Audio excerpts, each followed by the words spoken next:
Hello everybody and welcome to another episode of T.E.A.R.S. Now today I'm going to be looking at Project X. This was another Team 17 game, yes, released in 1992. It's a shoot 'em up. Basically a shoot 'em up where you just go around blasting things and whatnot. Anyway, yeah, you just, like I said, you just go around blasting things. It's a shoot 'em up. What more do you want? Anyway, let's go to the. Let's just get before we start. I need to go and select my ship. Okay, you got the ultimate battlecraft, and then there's super fast and agile fighter craft. Good all-purpose fighter craft. Let's go for the ultimate battlecraft. Want some good weaponry. Now, this is one I didn't have back in the day, but I had heard of it. But it was, I'd heard particularly good things about this shoot 'em up.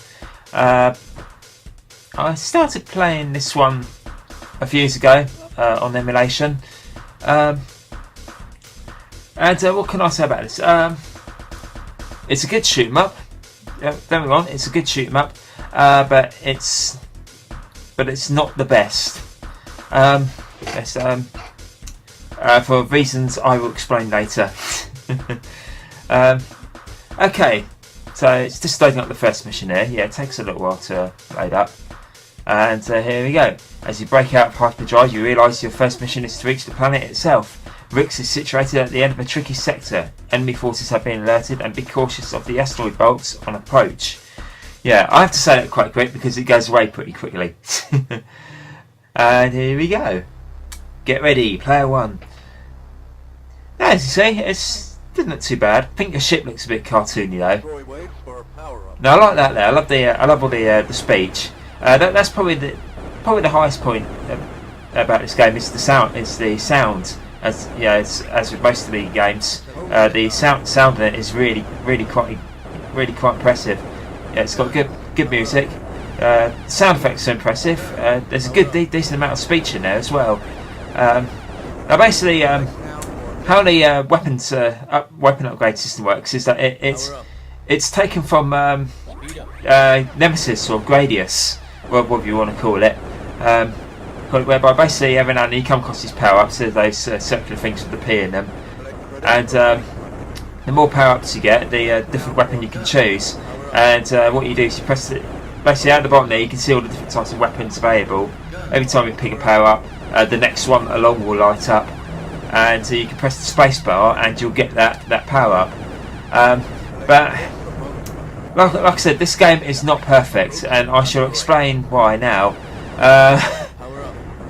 It's got the same kind of problem that Disposable Hero had, in the fact that it's a good shoot 'em up, but it's absolutely bloody hard. But I mean, you thought Disposable Hero was hard. This one is taking the piss. It really is. It's absolutely, it's really rock hard to the point whereby I struggle to get off the first level. At least in Disposable Hero I can get up to like level 3. But even the first 2 levels are quite a challenge. But this one, oh my god. Like I said, I struggle to get off the first level. I really do struggle with this one. It's really tough. I think that's the only real thing that kind of lets it down. I suppose, you know, it's okay. Yeah, some people say it's good. It's a good challenge, but the problem is with this one is that there's so much going on screen to the point whereby you just cannot upgrade your weapons properly, because you've got absolutely no time at all to reach over to hit the spacebar, because there's just so much going on that by the time you hit the spacebar, you're dead. You crash into enemies and stuff. So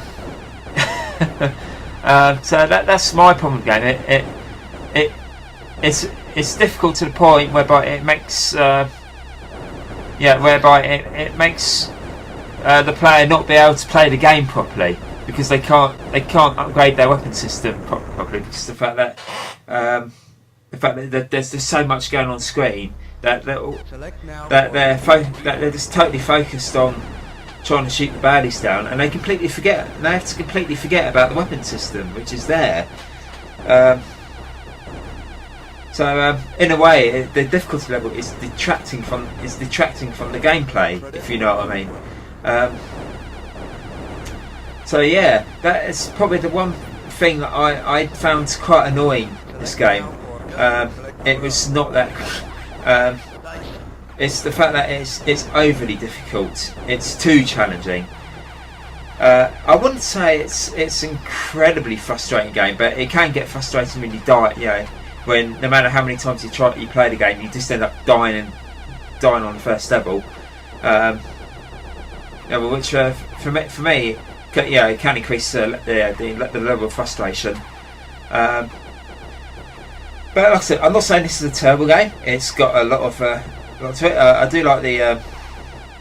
I think the enemies are particularly quite interesting. The power-ups are really quite cool. Like I said, I just wish the difficulty levels. I just wish the difference between the gameplay and the difficulty level was more balanced. And sadly, it isn't really. Now, I've actually heard that Team 17 did actually listen to a lot of the criticisms that that a lot of people had, and the following year they did what they did with Alien Breed, and that was released a special edition version of the game.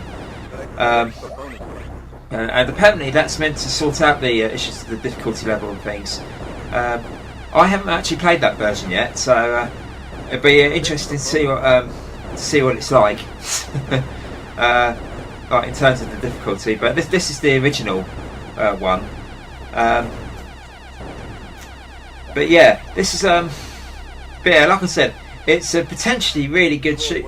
It's a potentially good shoot 'em up, but it's just spoiled by the fact the difficulty level is too high, and it just makes the game, more difficult than it really needs to be. And like I said, you can't upgrade your weapons properly because you're just so fixed on just trying to shoot them down. And the thing is obviously with this game is that the basic weapons aren't always going to be the best to use. I mean, okay, at the moment I think the enemies don't take that many shots above me. Mind you, I have at least actually got some kind of special weapon. But in the past like a couple of minutes ago, I barely, as you probably seen in this video, I barely upgraded my ship because because the onslaught of enemies is just so great. But yeah, like I said, in other areas it's pretty good. Graphic wise, it's quite good. Although the ship does look a bit cartoony, but the sound is really good. That's probably the strongest part of this game. Actually, the sound is really good. It's got pretty good music. The speed samples is excellent, and so it's got potential to be a really, really good shoot 'em up. But it just falls a bit short. Anyway, I like this high school screen. I love the music and the fireworks. I've got the ranking of graduates. Hey, fantastic. Anyway, guys, this ends my review of Project X. So overall, it's not a bad game. It's quite good, but it's just bone-crushingly difficult to the point whereby it kind of spoils it, whereby the difficulty level really spoils it.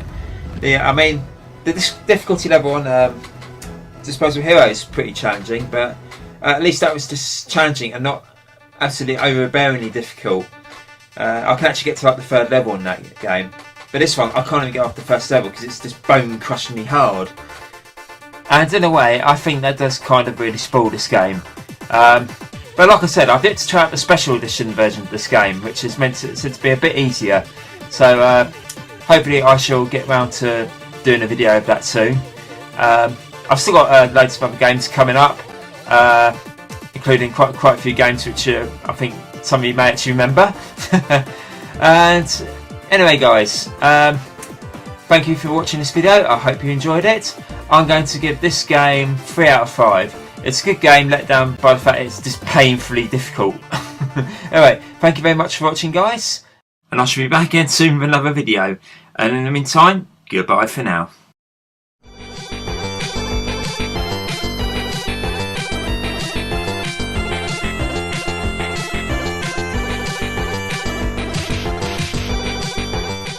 Things like this, things like that. It's all good in the long run.